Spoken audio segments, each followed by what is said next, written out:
Il était attendu à 9 h au palais de justice pour répondre à la convocation du juge d'instruction du 8e cabinet dans l'affaire de viol qui l'oppose à Adji Sarr, jeune masseuse de 20 ans. Ousmane Sonko n'est finalement jamais arrivé. Sur son trajet, alors que nombreux de ses partisans étaient réunis, il est arrêté et placé en garde à vue pour trouble à l'ordre public.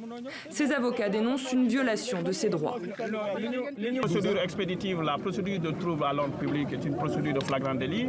Elle se passe très rapidement à partir du moment où il va être entendu au niveau de la section de recherche. Il va être déféré au terme de la garde à vue et dans les 48 heures, il va être jugé. Peu après son arrestation, des manifestations sporadiques éclatent dans différents endroits de la ville.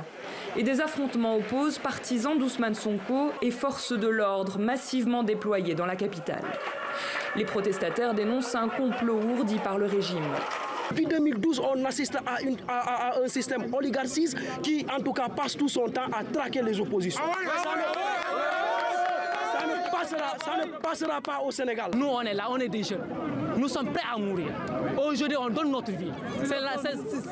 Si je vais tomber en martyr pour que cette démocratie soit respectée, nous allons le faire. Devant la section de recherche de la gendarmerie de Colobane, où Ousmane Sonko se trouve donc depuis ce début d'après-midi, de nombreux manifestants se sont réunis pour exiger sa libération. Ils ont été dispersés à coups de grenades lacrymogènes.